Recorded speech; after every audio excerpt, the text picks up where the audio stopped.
네, 질문을 하나 드려요. 지금 7월이죠? 7월 달의 끝날인 31일은 올까요? 안 올까요?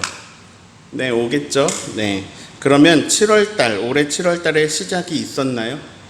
있었죠? 7월 1일에 시작을 했죠. 밤에 12시 땡 치는 순간에 6월은 끝나고 7월이 시작되었습니다. 요약해 봅니다. 7월이라는 시간은, 그 기간은 시작도 있고 끝도 있다. 네, 지금은 그러면 시작과 끝 사이에 있는 그 어디죠? 조금 늘려볼까요? 2020년에 끝이 올까요? 오겠죠? 2021년이 올 거예요. 그 2020년도 시작이 있고 끝이 있다. 지금은 그 가운데 있는 시간이네요. 좀 더 늘려볼게요. 내 인생의 시작이 있나요? 있었죠? 내 인생의 끝이 있나요? 있겠죠? 지금은 그 사이 어디쯤을 지나고 있는 거죠? 좀 더 늘려볼게요. 이 세상의 시작이 있나요? 있었죠? 있으니까 지금 진행되고 있겠죠? 네. 그러면 이 세상의 끝은 있을까요? 언제가 될지 모르지만 언젠가는 뭐 지구가 한 500억 년 뒤에 어느 행성과 부딪혀가지고 폭발한다, 끝난다, 이런 식이 될 수도 있고요. 이 세상에도 끝이 오지 않겠습니까? 하나님 나라 19번째 시간, 비유 9번째 시간입니다. 오늘 소개할 하나님 나라의 비유를 그물 비유라고 부르겠습니다. 47절, 48절을 읽어드립니다. 또 천국은 마치 바다에 치고 각종 물고기를 모는 그물과 같으니 그물에 가득함에 물가로 끌어내고 앉아서 좋은 것은 그릇에 담고 못된 것은 버리느니라. 자, 제주는 섬이고요. 예로부터 물고기 잡이 많이 했을 거니까 우리가 더 머릿속으로 그려보기 좋은 비유입니다. 바다에 그물을 쳤습니다. 그물을 거둡니다. 물고기가 그 그물에 가득합니다. 예를 들어서 고등어를 잡고 싶었어요. 그물을 쳤어요. 근데 고등어를 잡았는데 그물에 고등어만 있는 게 아닙니다. 한치도 잡히고 새우도 잡히고 막 거북이도 올라왔어요. 불가사리도 있고 미역도 그물에 좀 붙어 있고 그 외에 각종 고기들이 가득합니다. 자, 이 그물에 있던 모든 걸 다 가지고 갈까요? 아니면 필요 없는 건 버릴까요? 저는 불가사리를 버릴 것 같은데요. 네. 이런 어부의 일상을 말씀하신 비유입니다.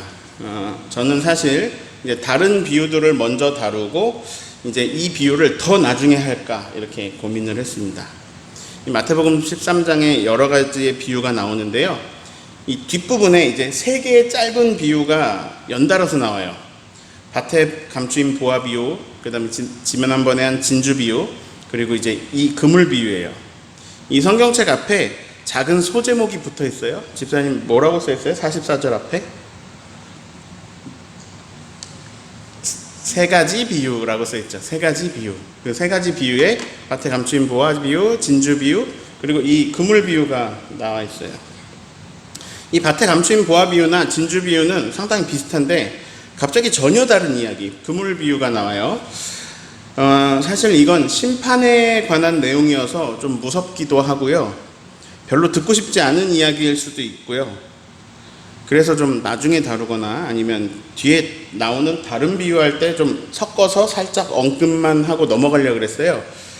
근데 제목이 이제 이 말씀의 제목이 3가지 비유인데 2 비유만 하고 지나가는 게 좀 그래서 오늘 이 비유를 나누기로 했습니다. 오늘 이걸 나누면 나중에 좀 도움이 될 것 같아요. 내용이 너무 간단해요. 그물로 물고기를 잡았는데 좋은 건 따로 담고 필요 없는 건 버린다. 하나님 나라는 이와 같다. 자, 오늘도 하나님 나라의 한 측면에 대해서 배워가는데요. 이 이야기를 듣고 어떤 생각이 드세요? 뭔가 나뉘는구나 하는 생각이 드실 겁니다. 좋은 물고기랑 나쁜 물고기는 행선지가 다르다. 네, 다시 47절 보실까요? 또 천국은 마치 바다에 치고 각종 물고기를 모는 그물과 같다. 자, 하나님 나라는 각종 물고기를 모는 그물과 같다. 여기서 각종 물고기, 여기 이 물고기의 의미를 더 잘 살려서 번역하면 모든 물고기래요. 모든 물고기. 그러니까 그물에 모든 물고기 종류가 다 잡혔다, 이런 말입니다. 48절을 읽어볼까요? 그물에 가득함에 물가로 끌어내고 앉아서 좋은 것은 그릇에 담고 못된 것은 내버리느니라. 자, 그물에 몇 마리 안 잡혔습니까? 가득합니까? 가득하다. 자, 그러면 합치면 모든 물고기 종류가 가득하게 잡혔다라는 말이네요. 즉 이것은 이 비유의 포인트가 그물에 잡혔냐 안 잡혔냐가 아니라는 거예요.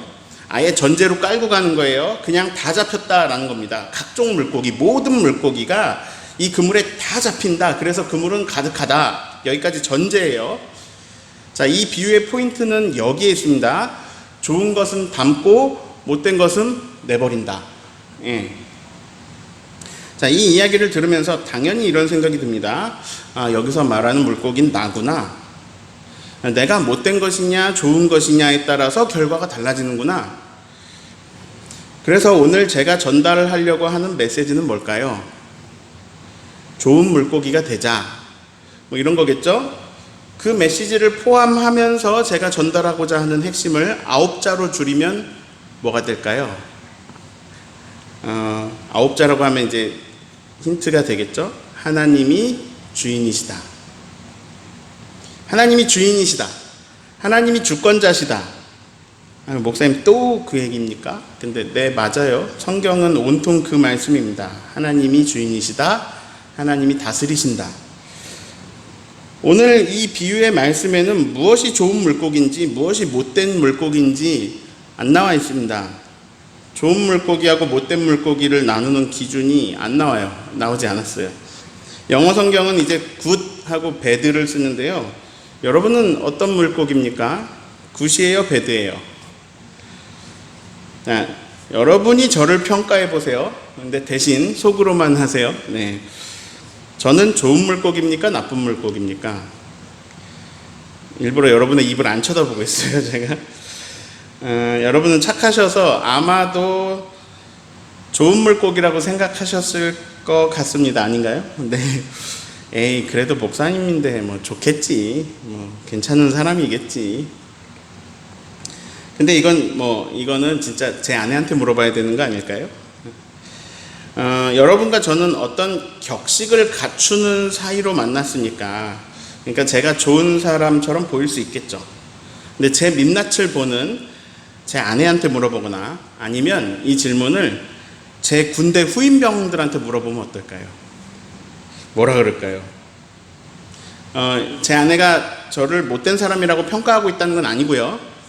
제가 하고자 하는 말은 내가 굿이냐 배드냐, 오늘 말씀에서 저 말씀에서 좋은 것이냐 못된 것이냐 나쁜 것이냐, 이거를 누가 판단하느냐에 따라 다를 거란 얘기예요. 예. 여러분이 좋게 평가할 수 있는데 또 어떤 사람은 안 좋게 할 수도 있거든요. 다른 사람 좋아하는데 여러분이 안 좋게 할 수도 있고요. 네. 또 시기도 좀 중요할 것 같아요. 유치원생 임종철과 양배추 팔던 임종철과 그리고 41세 목사 임종철과 75세의 임종철은 그에 대한 평가는 다를 수 있잖아요. 그래서 자, 오늘 말씀의 핵심은 바로 거기에 있어요. 어디에 있냐? 누가 좋은 것과 못된 것을 판단하느냐. 그물 비유에서 좋은 물고기는 그릇에 담고 못된 물고기는 버리는 주체는 누군가요? 이 비유에서 어부예요. 어부. 네.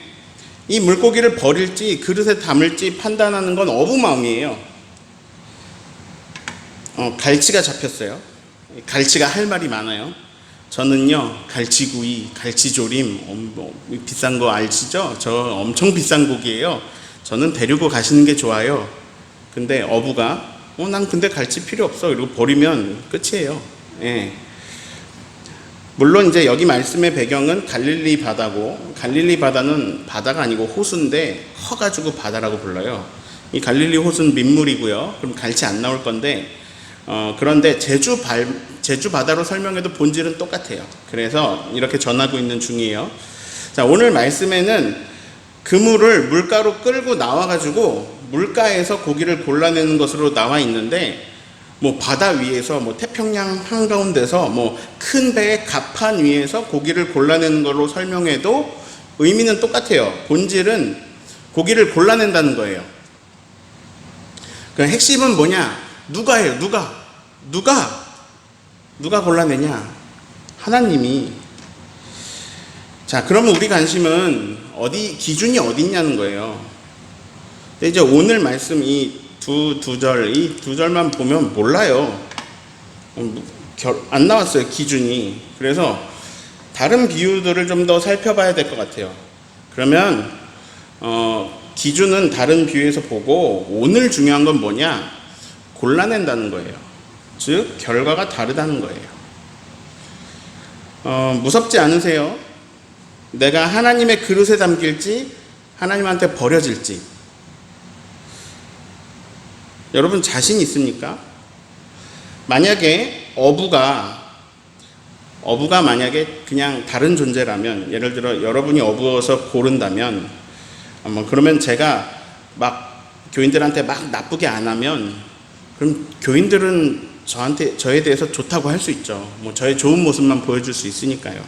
그냥 다른 존재라면 속일 수 있어요, 어부가. 근데 하나님한테 그게 통합니까? 하나님을 속일 수 있습니까? 여러분 하나님 앞에서 자신 있습니까? 하나님 평가하시는데, 하나님한테 평가받을 때 좋은 물고기인지 나쁜 물고기인지 자신 있습니까? 오늘 이 그물 비유 골라낸다, 이거 말씀 무섭지 않으세요? 그냥 하나님 앞에 서는 것만으로도 두렵지 않으세요? 아까 2절만 읽었는데요, 뒤에 2절이 더 나와요. 이 비유를 설명한 2절이 더 나오죠. 49절 읽습니다. 세상 끝에도 이러하리라. 천사들이 와서 의인 중에서 악인을 갈라내어. 자, 갈라내어라는 표현이 쓰였네요. 그리고 여기에는 그 그물 속 물고기를 갈라내는 시점이 나옵니다. 언제냐면 세상 끝. 자, 이 세상에 끝이 있을까요? 있겠죠. 아까 이런 식으로 말했죠. 뭐 다른 행성과 지구가 충돌을 하면서 뭐 세상이 끝난다. 그런데 성경의 다른 부분들을 읽어보면 세상의 끝이 어떻게 오는지 알 수 있어요. 세상의 끝날은 예수님이 다시 오시는 날입니다. 자, 그림을 그려볼게요. 이 그림을 이해하는 게 정말 중요해요. 시간이 흐릅니다. 화살표 4개로 좀 표현해 볼게요. 첫 번째 화살표. 자, 이건 세상을 말합니다. 이 세상에서 시간이 흘러갑니다. 이 세상은 하나님 나라입니까? 아닙니까? 자, 이 질문을 듣고 이 세상에 하나님 나라가 이미 시작되었고 아직 완전하지 않습니다 라고 생각하셨으면 정말 감사드려요. 정말 설교를 잘 들어주셨고, 예, 그렇게 감사드립니다. 자, 아까 검은색 화살표를 이제 제가 세상이라고 써놨는데, 이제 이 세대, 지금 세대, 그리고 지금 나오는 이제 초록색 화살표를 오는 세대라고 부르는데, 저는 그냥 이해하기 쉽게 하나님 나라라고 부르겠습니다. 세상과 하나님 나라라고 부르겠습니다. 자, 화살표 2개를 더 그리면서 설명을 드릴게요. 빨강색 화살표를 그립니다. 자, 이건 이 세상 가운데 예수님이 오신 겁니다. 근데 예수님이 오셨다, 처음 오신 것을 초림이라고 부릅니다. 자, 여기를 이미라고 해볼게요. 이미. 자, 7월 달이 이미 시작되었잖아요. 마찬가지입니다. 예수님이 오심으로 이 세상의 하나님 나라가 이미 시작했습니다. 자, 파란색 화살표를 그려볼게요. 이 화살표는 예수님이 다시 오실 때입니다. 그래서 재림이라고 말해요. 자, 여기가 완성입니다. 자, 이 시점, 자, 여기 지금 파란색이 재림이고 빨간색이 초림이라면 이 파란색, 이 시점이 하나님 나라가 온전하여지는 시점입니다. 이렇게 말합니다. 하나님 나라가 온전해진다, 완전해진다, 하나님 나라가 완성된다. 자, 그러면 지금 우리는 어디 있느냐? 이 빨간색과 파란색 사이에 있어요. 저 네모 있잖아요. 화살표 4개가 만들어내는 네모 안에 있습니다. 자, 이렇게 지금 이해를 하고 있죠. 검은색 화살표, 이 세상입니다. 주기도문에선 땅이라고 부르죠. 가라지 비유에서는 밭이라고 표현해요. 자, 시간이 흘러가고 있습니다. 땅의 반대말은 하늘이죠. 하나님 나라예요. 여기서 말하는 건 초록색 화살표죠. 주기도문으로 이해를 해볼게요. 뜻이 하늘에서 이루어진 것 같이 땅에서도 이루어진다. 자, 뜻이 하늘에서 이루어진 것 같이, 여기가 하늘입니다. 하늘은 어떠냐? 하나님 뜻이 늘 이루어져요. 하늘에서 이루어진 것 같이, 과거형이잖아요. 여긴 계속 하나님 뜻이 이루어져요. 온전하게 하나님의 통치가 완전히 이루어진 상태입니다. 하나님 나라예요. 땅, 이 검은 화살표, 여기는 하나님 뜻이 이루어지지 않을 때도 있습니다. 예, 여기는 싸움과 살인, 서로 미워하고 시기하고 분노하고 죄짓고 하는 일들이 나타나기도 하는, 하나님 뜻이 안 이루어지기도 하는 땅, 이 세상입니다. 자, 그 하늘, 초록색 하늘의 영역이 땅에 옵니다. 자, 하늘의 영역에서 땅에 오시는데 왕관 쓰고 백마 타고 성인이 되어서 천하를 호령하는 모습으로 오시는 게 아니라 마리아에게 성령으로 잉태돼서 나약한 아기로 태어나십니다. 작은 마을에서 태어나시고 별 볼 일 없는 나사렛에서 자라십니다. 근데 그것이 어떤 일이냐? 하늘이 땅에 오셨습니다. 그래서 가장 낮은 곳에 오셨는데, 그래서 그 가장 낮은 곳, 여기 이 세상에서도 이미 하나님의 나라가 시작되었습니다. 예수님은 빨간색 부분이에요. 십자가를 지고 우리의 죄를 담당하십니다. 죽으시고 부활하시고 승천하십니다. 그리고 지금은 어디 계시냐? 다시 저 초록색 화살표 차원에 계십니다. 하늘에 계십니다. 자, 예수님은 언젠가 다시 오실 것입니다. 그때가 바로, 아직 안 왔는데 그때가 바로 파란색 화살표입니다. 이때 하나님의 나라가 완전해집니다. 왜 완전해지는지 알려드릴게요. 완전해진다는 건 뭐냐면 하나님 뜻이 완전히 이루어진다는 거예요. 그러니까 완전해진다는 건 이 검은색 화살표가 초록색처럼 된다는 거예요. 자, 검은색, 하나님 뜻이 안 이루어지는 경우도 있죠. 근데 저기는 하나님 뜻이 늘 이루어져요. 즉, 이제 땅은 끝나고 하늘만 남아요. 이 검은색 화살표가 끝났다. 이 땅이 끝났다. 즉, 세상이 끝났다. 세상 끝날이 온 겁니다. 근데 이때 무슨 일이 일어나느냐? 이때 골라집니다. 갈라냅니다. 악이 심판을 받습니다. 자, 오늘 그물 비유에서는요, 이 물고기를 골라내실 주권자, 어부가 있는데 그 어부가 골라내시는 건데, 근데 어부가 일일이 이렇게 골라내시는 게 아니고 천사들을 보내거든요. 천사들이 와서 천사들이 악을 막 골라집니다. 그래서 악은 버려집니다. 자, 50절을 읽습니다. 풀무불에 던져 넣으리니 거기서 울며 이를 갈리라. 자, 이게 이제 두 절 중에 아까 그 절하고 이 두 번째 절이에요. 자, 불아궁이에다가 악을 던져 넣는다. 이렇게 말씀하십니다. 근데 이거는 어디서 또 봤냐면 가라지 비유에서 이미 봤어요. 예수님이 이 세상에 좋은 씨앗, 하나님 나라의 자녀들을 심었는데, 이 검은색이 세상이죠. 세상에다 하나님 나라의 자녀들을 심었는데 마귀가 가라지를 뿌렸어요. 예수님은 좋은 것만 뿌렸는데 나쁜 게 같이 있네요. 천사들이 이게 어떻게 나쁜 게 같이 있습니까? 원수가 뿌렸구나. 그럼 천사들이 저거 뽑아버릴까요? 그랬더니 예수님 뭐라 그러십니까? 냅둬라. 나도 좋은 씨까지 상하면 안 되잖니. 그래서 좋은 씨하고 가라지가 공존하죠. 언제까지 공존하느냐? 추수 때까지. 자, 그물 비유에서도 마찬가지로 바다 안에 각종 물고기, 모든 물고기에 다 있습니다. 막 좋은 물고기, 나쁜 물고기가 같이 있습니다. 공존해요. 천사들이 추수를 하면서 먼저 가라지를 골라내어서 던져버렸죠. 그때 나오는 말씀이 42절인데요. 50절하고 너무 비슷해요. 42절 보세요. 풀무불에 던져 넣으리니 거기서 울며 이를 갈게 되리라. 자, 가라지 비유하고 그물 비유의 공통점이 나옵니다. 성과 악이 공존하고 있어요. 근데 악이 골라내어져요. 그리고 그 골라내진 악은 불구덩이에 던져진다. 자, 나중에 다룰 양과 염소의 비유에서 말씀을 좀 가져와 볼게요. 같이 읽어볼까요? 또 왼편에 있는 자들에게 이르시되 저들을 받은 자들아 나를 떠나 마귀와 그 사자들을 위하여 예비된 영원한 불에 들어가라. 자, 마귀와 그 사자들을 위해서 예비된 영원한 불, 거기에 들어가라. 거기에 던져진다. 자, 가라지 비유에 의하면 마귀가 뿌린 씨앗들, 마귀가 뿌린 가라지들, 마귀의 자녀들이고, 그 다음에 그물 비유에 비하면 못된 것들, 어부의 기준에 의해서 버려질 물고기들이 거기 들어가는 거예요.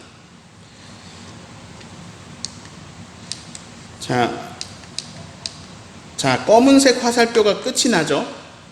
세상에는 끝이 있다는 말입니다. 언제냐? 파란색 화살표에 예수님 다시 오실 때. 왜 끝이 나는가? 왜 끝이 나냐면 마귀가 심판을 받습니다. 또한 마귀의 자녀들이 심판을 받습니다. 가라지가 버려집니다. 못된 물고기가 버려집니다. 자, 이렇게 표현해 볼까요? 악이 제거됩니다. 악이 사라지면 어떻게 되느냐? 이제는 사랑만 남습니다. 그러면 하나님의 뜻이 계속 이루어집니다. 그런 차원은 저 초록색 화살표입니다. 하늘입니다. 하나님 나라입니다. 세상은 끝났는데, 세상 끝이 와서 세상은 끝났는데 하나님 나라는 계속해서 갑니다. 영원히 계속됩니다. 악이 사라진 채로 완전한 하나님 나라가 시작됩니다. 자, 저기 파란색은 완전한 하나님 나라가 시작되는 지점이죠. 자, 완전한 하나님 나라는 원래 있습니다. 원래 있어요. 근데 이 땅에서, 하나님 나라는 이 세상에서 애매합니다. 이미 시작됐고 아직 완전하지 않습니다. 그러나 세상 끝날에는 완전해집니다. 악을 골라내서 그 악을 위해서 예비하신 불구덩이에 버리시거든요.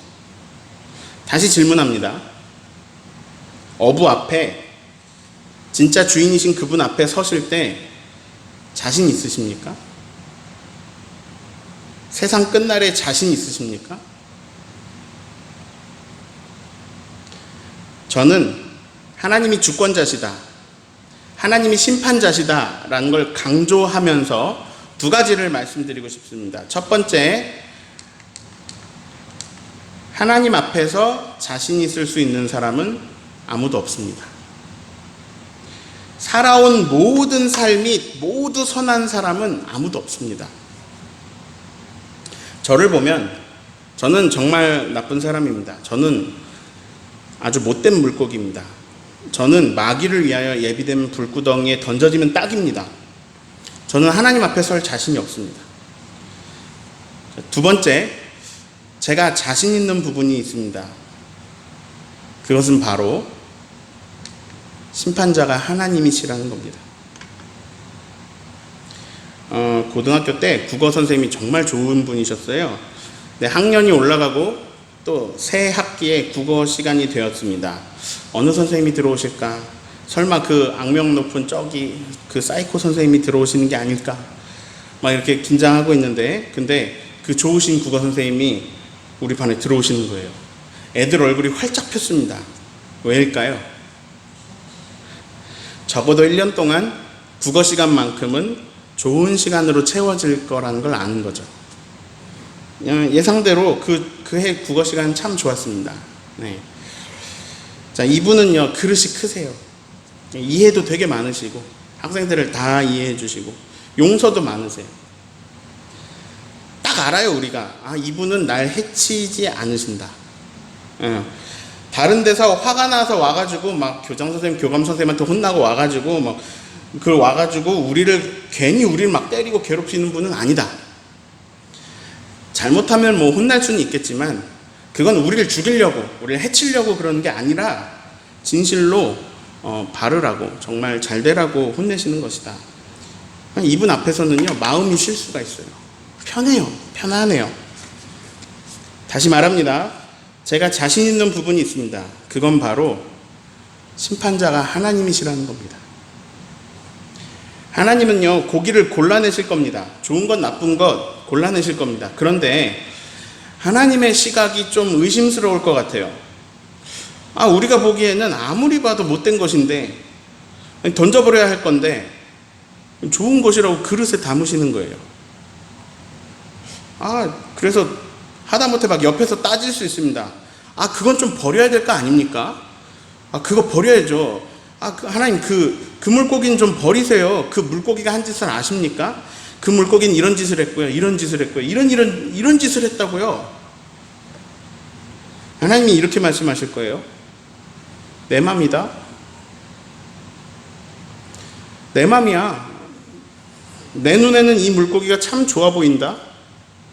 난 이 물고기를 사랑한다. 다시 한번 강조합니다. 하나님이 주인이시다. 우리의 소망은 여기 있습니다. 우리의 소망은 나에게 있지 않아요. 나를 기준으로 하면요, 우리 다 전부 불구덩이입니다. 여기서 불구덩이 피할 사람 있습니까? 인류 전체에게 물어봐도 똑같습니다. 불구덩이 피할 사람 있습니까? 아무도 없습니다. 그런데 희망이 하나 딱 있습니다. 심판자가 너무 너그러우세요. 이 말은요, 심판자가 물러 터졌으니까 죄를 막 짓자, 이런 얘기가 아닙니다. 막 명백하게 살인을 했는데 판사가 무죄 선언하면 그 판사가 좋은 판사입니까? 정의로운 판사입니까? 아니죠. 그런데 우리 심판주, 우리 판사, 하나님이 자꾸 이상한 물고기, 못된 물고기를 막 자꾸 용서하십니다. 제가 주님 앞에 섰을 때 이러실 것 같아요. 넌 참 죄가 많구나. 착한 척하면서 온갖 나쁜 짓 다 했구나. 이러실 것 같아요. 죄의 값이 진짜 크구나. 그런데 그 죄의 값이 사라졌다. 너의 죄보다 더 큰 사랑으로 그 죄의 값이 치러졌다. 십자가 사랑으로 그 죄의 값은 갚아졌다. 너의 죄의 값을 내가 치렀다. 왜냐하면 난 너를 사랑하거든. 난 너와 함께 하고 싶구나. 함께 있고 싶구나. 이제 너는 나와 함께 하자. 영원히. 나랑 같이 갈 그릇에 담아줄게. 저에게 소망이 있다면 하나님이 주인이시라는 겁니다. 주인이신 하나님은 이 세상에 예수님으로 오셔서, 여기 빨간 화살표죠. 예수님으로 오셔서 여기서 내 죄를 담당하셨습니다. 그리고 저를 하나님 나라의 영원한 영광으로 초대하십니다. 변화산 이야기 아시죠? 변화산에 모세하고 엘리야가 나타났어요. 저는 변화산이 어떤 사건이라고 생각하냐면 저 검은색과 초록색이 만난 사건이라고 생각합니다. 그러니까 저는 변화산이 땅에서 하늘을 만난 사건이라고 생각합니다. 자, 하나님 나라에 모세가 있네요. 엘리야가 같이 나왔어요. 모세랑 엘리야가 있는데 모세를 봅시다. 모세가 나타났어요. 모세 옛날에 죽은 사람인데 내 눈앞에 현존으로 나타났잖아요. 모세는 위대한 업적을 가졌습니다. 막 그의 놀라운 행한 일과 그의 수고를 하루 종일 노래해도 부족할 겁니다. 그런데 모세는 이집트의 왕자 시절에 이집트 사람을 죽이고 모래에 파묻어 놓은 적도 있습니다. 모세에게는 살인죄가 있습니다. 그럼 불구덩이에 던져져야 될 것 같은데요. 근데 변화산에서 엘리야하고 나타나고 예수님하고 대화를 하네요. 이 말은 뭐냐면 모세가 저 초록색, 모세가 영원한 하나님의 나라에 거하고 있다는 말인데요.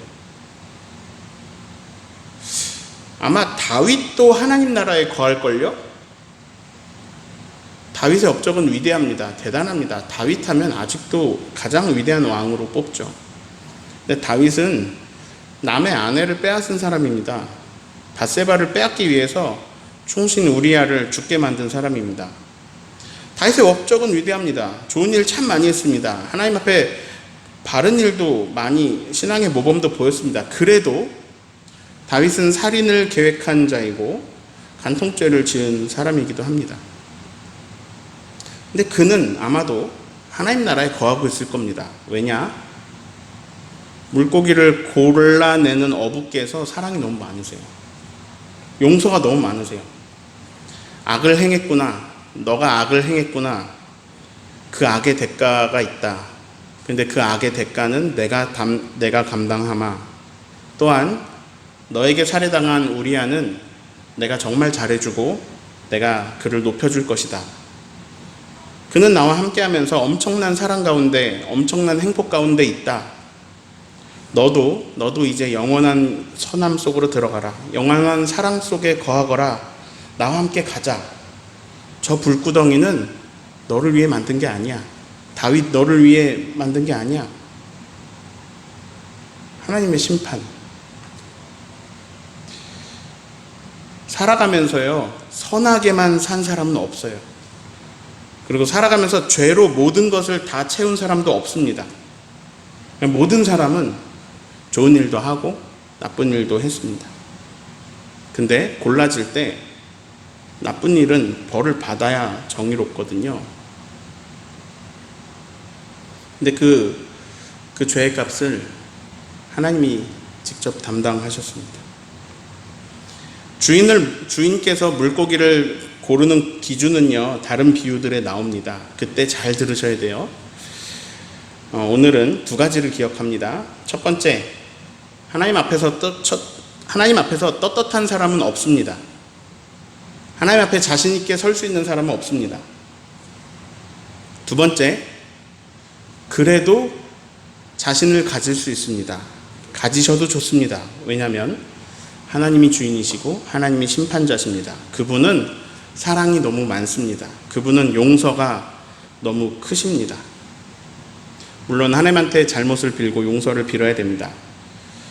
그런데 용서는요, 내가 잘못한 사람에게 빌어야 됩니다. 하나님은 용서하실지 몰라도 내가 잘못한 사람에게 가서 사과하고 사죄하고 용서를 구해야 됩니다. 난 하나님한테 용서받았으니까 끝이야 라고 생각하는 사람들에게 영화 밀양이 주는 메시지는 매우 큽니다.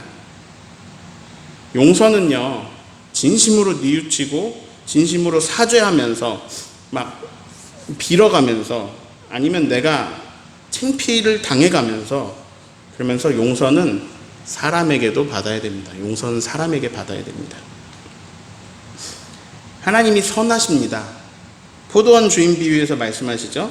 내가 선한 것을 너는 나쁘게 보느냐? 하나님은 선하십니다. 하나님 너그러우십니다. 그래서 그분이 심판자인 것이 우리에게 유일한 소망입니다. 저와 여러분의 죄는 큽니다. 그런데 하나님의 사랑이 훨씬 더 큽니다. 지금부터 하는 말은 일반적인 해석이 아닙니다. 저의 상상이에요. 저는 이런 상상을 해봅니다. 자, 오늘 비유의 표현으로 보자면 우리는요, 좋은 면도 가졌고 못된 면도 가졌습니다. 그러니까 선과 악이 내 안에 공존합니다. 혹시 하나님께서 세상 끝날에, 혹시 내 인생의 끝날에, 세상의 끝날이든 내 인생의 끝날이든 그 끝날에 완전하고 영원한 하나님 나라를 내가 시작할 수 있을 그때 내 안에서 악을 골라내어서 버려주시지 않을까? 그래서 나는 하나님 뜻이 늘 이루어지는 초록색 하늘이라는 세계에 어울리는 사람이 되지 않을까? 예, 이거 제 상상입니다. 내 안에 선과 악이 공존하는데 하나님이 내 안에서 악을 버려주시지 않을까?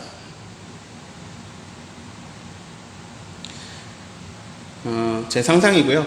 오늘 이 땅을 살아가는 저는, 지금 우리가 저 사이에 살아가고 있잖아요. 오늘 이 땅을 살아가고 있는 저는 땅에서도 하나님 나라 사는 방법을 계속 말씀을 통해 배웠는데, 오늘 그물 비유에서도 힌트를 얻습니다. 뭐냐면 내가 어부가 돼서 골라보는 거예요. 그래서 좋은 것, 하나님의 것, 사랑의 것은 나에게 담고 나쁜 것, 마귀의 것으로 보이는 나쁜 것은 버리는 겁니다. 그래서 내가 좋은 것은 담아서 취한다. 나쁜 것을 버린다. 좋은 것을 담고 나쁜 것을 버리고, 이걸 계속 실천하다 보면 그럼 우리 삶이 예수님 닮아가지 않을까요? 총 정리합니다. 사랑은 허다한 허물을 덮느니라. 하나님 앞에 좋은 것으로 설 수 있는 사람은 없어요. 그럼에도 소망이 넘치는 것은 심판주 하나님께서 사랑의 하나님이시라는 겁니다. 용서의 하나님, 그리고 구원의 하나님이시라는 것입니다. 오늘도 그 하나님 사랑의 씨앗이 우리 안에 심어집니다. 우리는 앞으로도 잘못하겠지만 이 심어진 사랑의 열매를 맺어내기도 할 겁니다. 이걸 많이 맺어내는 겁니다. 이걸 맺어내는 게 인생입니다. 그래서 겉사람은 낡아져도 우리의 속사람은 더욱 새로워질 것입니다. 좋은 씨앗, 하나님 나라의 자녀, 좋은 물고기가 되어가는 저와 여러분 되기를 예수님의 이름으로 축원합니다.